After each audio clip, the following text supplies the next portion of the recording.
Hello, welcome to another video. I hope you're doing well. Welcome to a tutorial on how to get your sales tax registered in Washington. So, if you've ever wondered how this process is done, then this is going to be a video. I'm going to be walking you through the process online, step by step. So, let's get started. The first step is, of course, gathering your business information. Make sure that you have this information available. If you want to pause the video for a second and get this, then you can do that. Uh, just pause it here right now. Okay, I'm hoping that now you're back. So let us get to the application. Now go ahead and type in dor.wa.gov on the search bar, and this will lead you to the Department of Revenue, Washington State homepage. Now, on this, go ahead and navigate yourself to open a business and then click on apply for a license.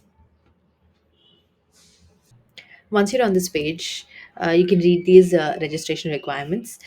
So, in case you are a Washington domestic business belonging to any of these business structures, then you actually need to finish another application on the Washington Secretary of State. You need to get registered with them and then go ahead with business license application. So if you're not, you navigate yourself to Secure My DOR System site. Now click on this. Now this is where we're going to head to start our sales tax application. So the first thing we're going to do is sign up and create an account.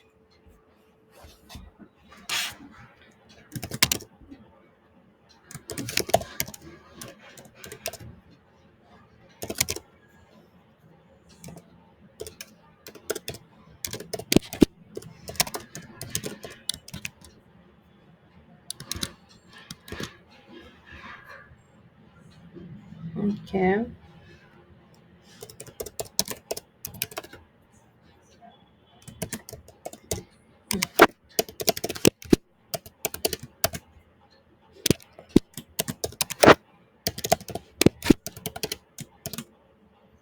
Okay.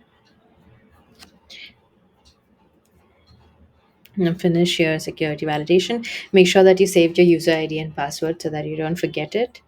And we click on register.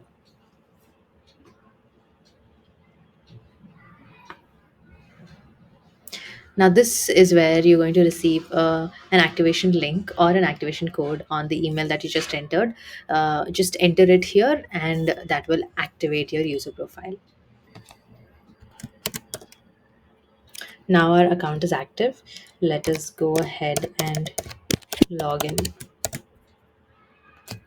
Now enter the code for your multi-factor authentication, and you can click on remember your device if this is a device that is yours and not public. And here you are on the dashboard for actually starting your application for your tax, that is sales tax. So let's get started. The first thing you're going to do is apply for a new business license.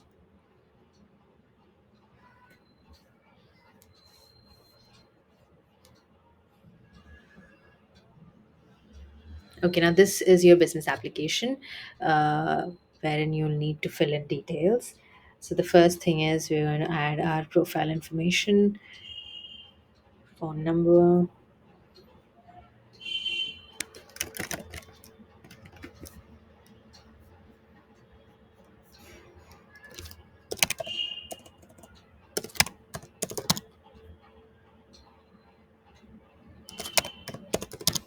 Okay, enter the security question. Again, make sure you save this information somewhere. Let's move ahead.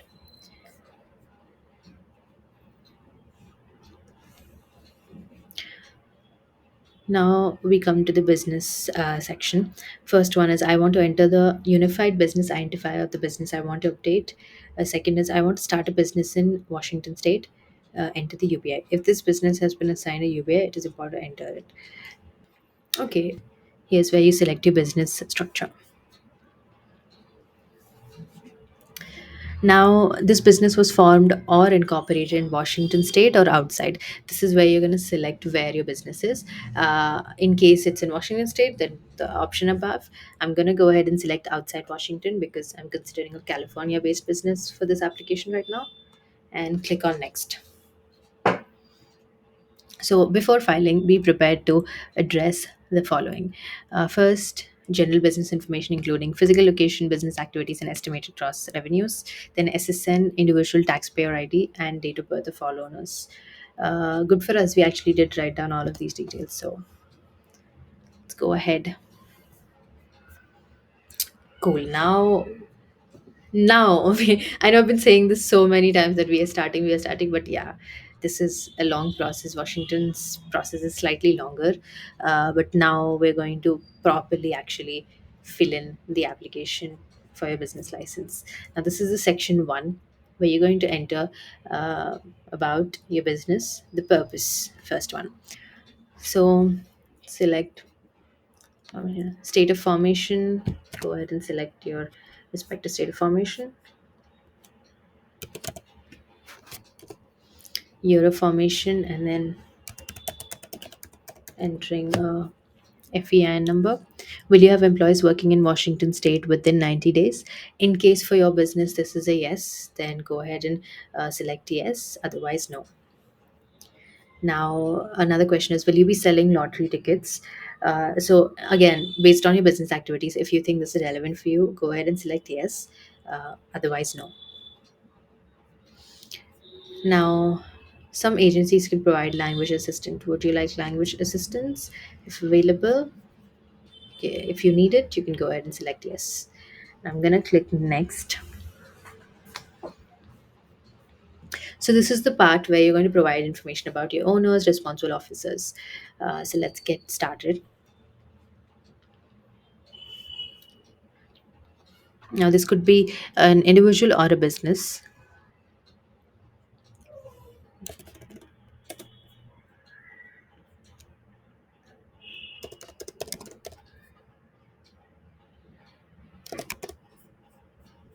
Okay.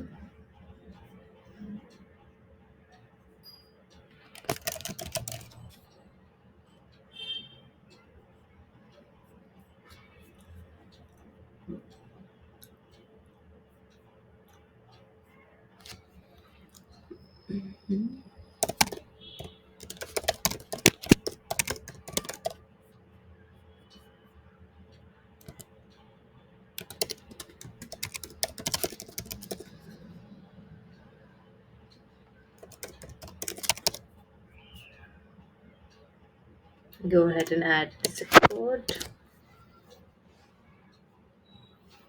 Spouse information. That's interesting. Why? Okay. Now we go ahead and add this. So you can add more than one owners, officers, or partners in case you need to. I am good with one, so I'm going to go ahead. And this is the part where you're going to write in the name of your corporation. And you can also mention doing business as name. Like again, here's a section completely dedicated to trade names. In case you do use other names, multiple names for your business, then go ahead and mention those. Okay, now we're in the section which is optional coverage for owners and officers. So this part deals with workers' compensation and unemployment insurance for yourself and uh, probably for other officers that are within your company. Now, at the top, it does explain that businesses may get optional workers' compensation coverage for owners and officers or for other excluded employment. This means that typically owners and officers might not automatically be covered by workers' compensation, but you have the option to include yourselves. So it advises visiting industrial insurance for more detailed information. Now, the first question is, do you want workers' compensation coverage for owners? Uh, if you, as the owner, are injured on the job, for example, decide whether you want this optional coverage or not. And if this applies to you, then go ahead. If it doesn't, then you can go ahead and select no. Similarly, the rest of the options are also for the same. The this question here, do you want unemployment insurance coverage for corporate officers? Generally, corporate officers might not be covered for by the unemployment insurance, but if you wish to provide this coverage, then you can go ahead and select yes. Now, it is important to note that the statement below, which is here, the corporate officers must be informed in writing that they are not covered for unemployment insurance. If you choose no for the unemployment coverage for officers, you'll need to ensure that they receive a written notification of this.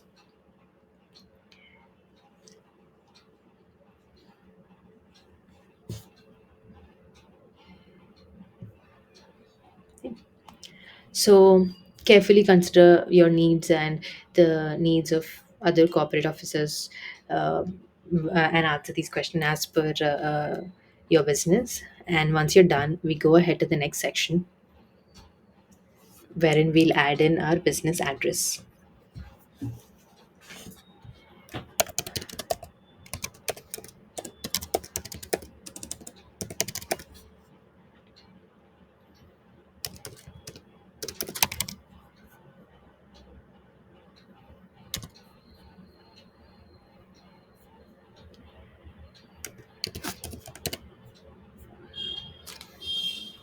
Let's verify this address. Yeah. Okay. Now we move on to the next section, which is mailing address. So, okay, now we are at the business information section.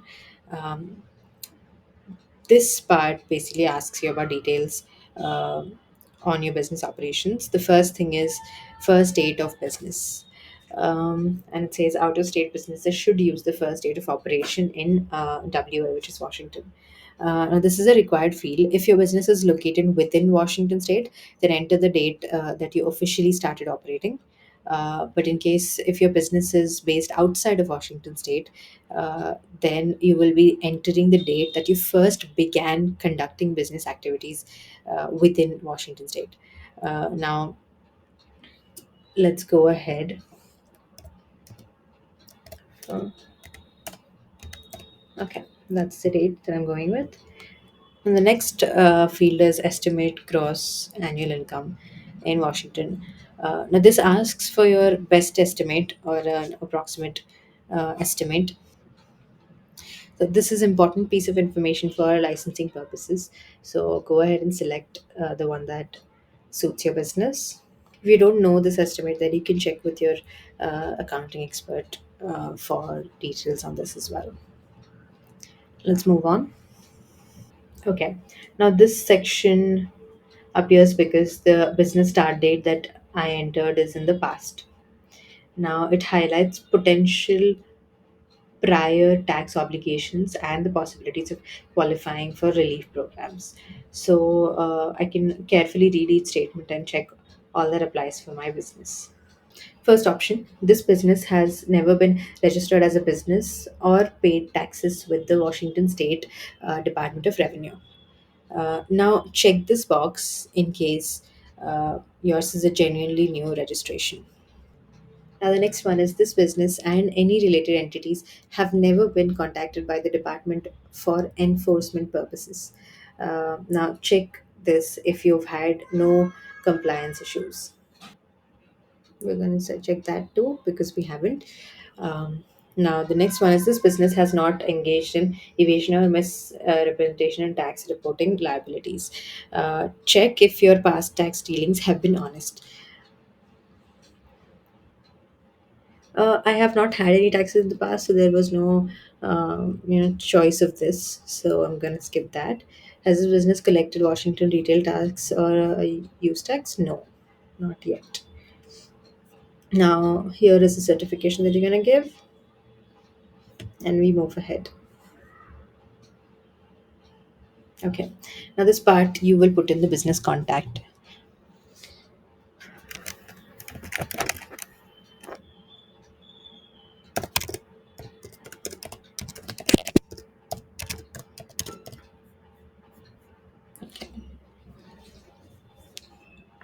So this is a section which will need additional information about the business. First one is prior business information. Did you buy, lease, or acquire all or part of an existing business? So if you're a business owner right now and that business was acquired, leased, or you acquired any of its assets, then you're going to be eligible to be answering this, whether in all or part. If not, you would click none. Now, the next one is use tax information. Did you purchase, lease any fixtures or equipment on which you have not paid sales or use tax?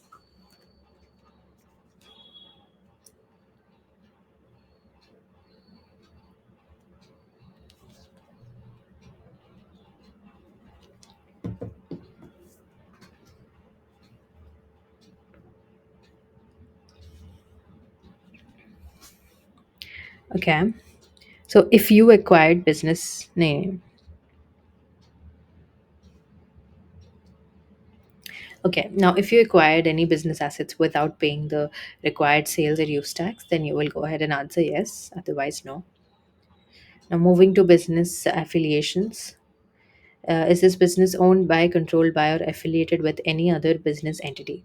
Now, if your business has a parent company, subsidiaries, or any significant controlling interest from another business, then you will select a yes. Otherwise, no. Now, under change business structure, are you changing your business structure, such as changing from sole proprietorship to corporation and want to close the old account? Um, so, if this registration involves a change in your business's legal structure and you need to close a previous business account, then you would select a yes for this, otherwise, a no. Now, lastly, under previous business information, have you ever owned another business? If you have owned a different business in the past, then you will go ahead and select yes. Otherwise, no. Now we move on to bank account information. You can go ahead and put in your bank name.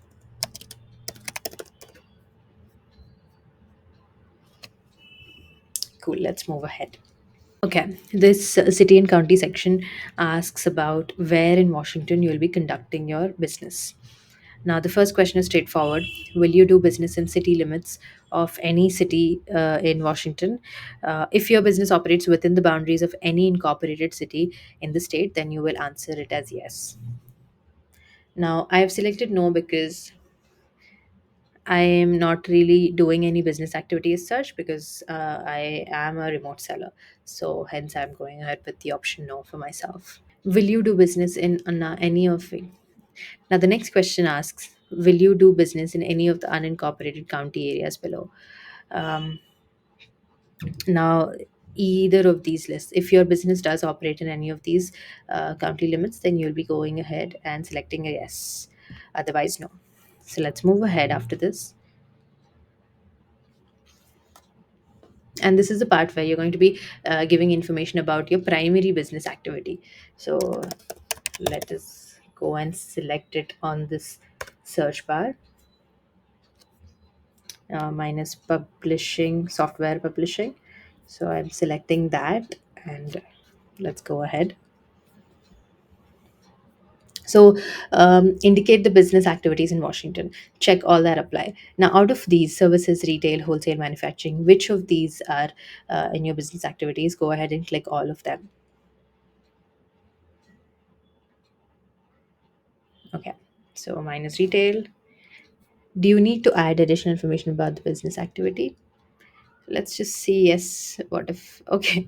It's gonna ask me to fill something. If you do have anything additional, do write it. I'm just gonna go ahead with no, and we move ahead.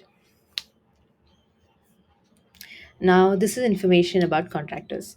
Do you plan to hire independent contractors or people you will report on a 1099 form?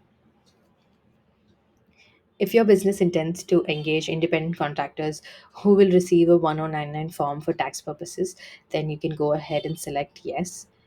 Otherwise, if you will only have direct employees or no external contractors, then you will go ahead and select no.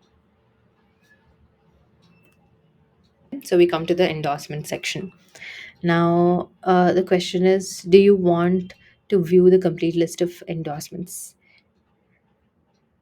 So this section, based on the business activities that you've already provided, the system indicates that your business might not need any additional state endorsements managed by the system, right? But if you're unsure whether your business requires any specific endorsements, or if you want to explore all available options, then you can go ahead and click yes.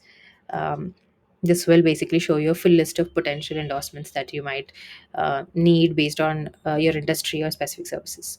But if you're confident that the system's initial assessment is correct, then you don't, and you don't believe that you need any additional endorsements, then you can go ahead and click no.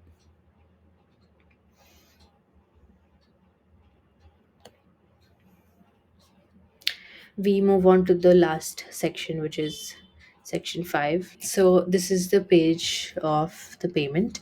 The tax registration is costing $0, but business license processing fee is $50. So once you check this, go ahead on next, and here is your summary.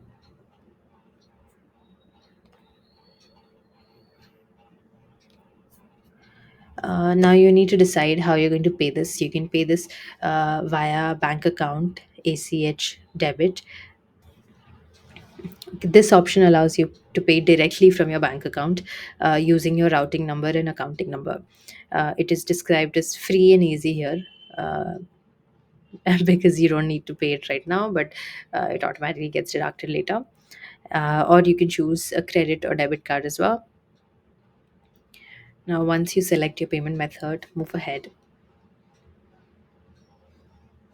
and type in the details. Now, this is the end of the application. Once you fill in these banking details, you will be given the option to submit, and download the receipt. Keep it with you for your reference. You're going to now wait for the ID, which is your business ID from the state of Washington, which will make you now apply for an e-filing tax account in the future for filing your account. So that's going to take a time. It's going to take at least 2 to 3 weeks for you to get that. And if you don't get that in that time, then make sure to reach out to the state and get an update from them. Let me know if you need another video to show how the process after receiving a sales tax ID is done. I'll be happy to help you. Take care of yourself. Bye bye. If you like this video and want more such videos to help you with your sales tax journey, then please let us know. Like, comment, subscribe, and do all of that that is needed. Also, if you do not want to go through the process of doing the tedious work of getting sales tax sorted, then we'd be happy to do it for you at Galvix. We are an automated sales tax compliance solution. You can go ahead and check us out down below. Also, let me know if what kind of videos you'd like to see. We'll be happy to make them for you. Bye bye. Take care.